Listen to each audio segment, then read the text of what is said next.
taking the drone out to Folsom, California. Excited to get some cool clips and to share them here. Here we go.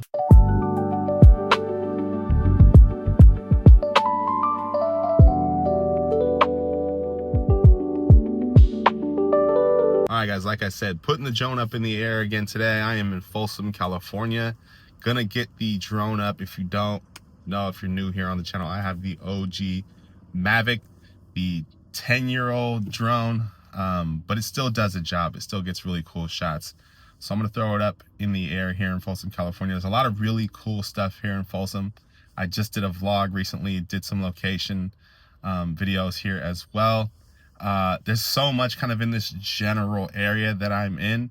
There's Old Folsom, which is like the historic town part of Folsom, lots of history, train museum, old buildings, shops, coffee shops, businesses, all kinds of cool stuff here in Old Folsom. There's 3 bridges within like a mile of each other.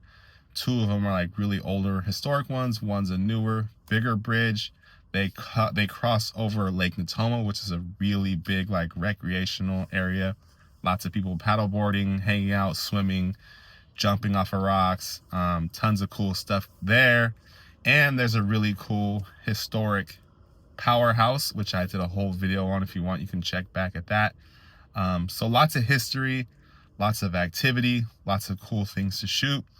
I'm gonna throw the drone up and get some long shots of this area. I don't do that a lot. I wanted to try to do that, is like get some kind of longer aerial shots to really showcase the entire area. I'm gonna be covering a lot of what I talked about.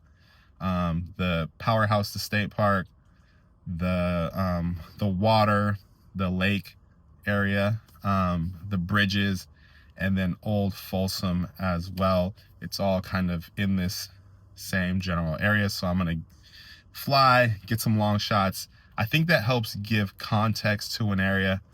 Sometimes when you share a bunch of shorter clips, it's hard to tell like where things are, but when I do the longer kind of drawn out clips, it really gives a good idea of the entire area. But just a little something different, something that I don't normally do, but I thought would be cool, just to kind of switch it up here on the channel. I'll share some photos at the end of the video as well. But yeah, I hope you guys enjoy it. Here we go.